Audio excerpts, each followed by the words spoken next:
কিভাবে আপনারা আপনাদের পিসিতে উইন্ডোজ 11 ইনস্টল করবেন। তো আমি আজকের এই সম্পূর্ণ ভিডিওতে উইন্ডোজ 10 থেকে উইন্ডোজ 11 এ আপগ্রেড এবং এর সম্পূর্ণ প্রসেসটা এখানে দেখাবো যে কীভাবে আপনি উইন্ডোজ ইনসাইডার প্রোগ্রামে জয়েন করবেন, তারপর উইন্ডোজ 11 ডাউনলোড করবেন এবং ফাইনালি উইন্ডোজ 11 ইনস্টল করে আমি একদম এর ফাইনাল স্ক্রিন পর্যন্ত দেখাবো।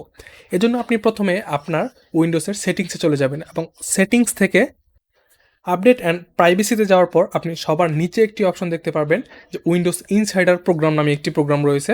তো উইন্ডোজ ইনসাইডার প্রোগ্রামে আমরা এখানে জয়েন করব প্রথমে। তো উইন্ডোজ ইনসাইডারে জয়েন করার জন্য প্রথমেই গেট স্টার্ট এই বাটনে আপনি ক্লিক করবেন।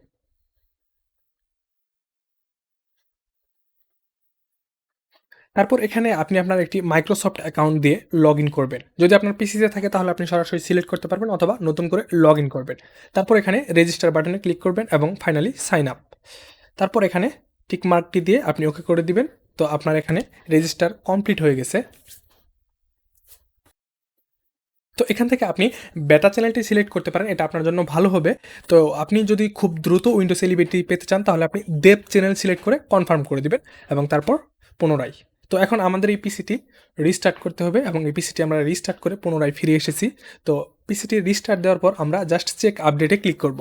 তো আমরা উইন্ডোজ আপডেটে যখন চেক দিব তো আমরা এখন দেখতে পাচ্ছি সাথে সাথে আমরা উইন্ডোজ 11 পেয়ে গেছি। আর উইন্ডোজ 11 পাওয়ার একটি শর্ত হচ্ছে যে আমার পিসিতে অবশ্যই এর উইন্ডোজ 11 রিকোয়ারমেন্টসগুলো থাকতে হবে। যদি আপনার পিসিতে উইন্ডোজ 11 রিকোয়ারমেন্টসগুলো থাকে তাহলে আপনি অনুরূপভাবে এই উইন্ডোজ 11 ইনস্টল করতে পারবেন। তো আমরা এটি এখন আপডেট করব এবং তারপর ইনস্টল করে ফাইনালি হোম পেজে যাব। তো আমাদের আপডেটটা কমপ্লিট হয়েছে, আমরা এখন আমাদের পিসিটি রিস্টার্ট দিব। তো দেখুন আমরা রিস্টার্ট দিয়ে ফিরে এসেছি আমাদের হোম পেজে। তো আপনারা দেখতেই পাচ্ছেন যে উইন্ডোজ 11 আপডেট একটা স্ক্রিন। তো আপনারা দেখতে পেলেন যে কীভাবে উইন্ডোজ 10 থেকে উইন্ডোজ 11 আমরা আপগ্রেড করলাম। তো এটি একটি দেব চ্যানেল, আপনার দেব চ্যানেল অথবা বেটা চ্যানেল যেটা আপনাদের পছন্দ সেটা আপনারা সিলেক্ট করে নিতে পারেন। তো অবশ্যই দ্রুত পাওয়ার জন্য আপনি দেব চ্যানেল সিলেক্ট করবেন।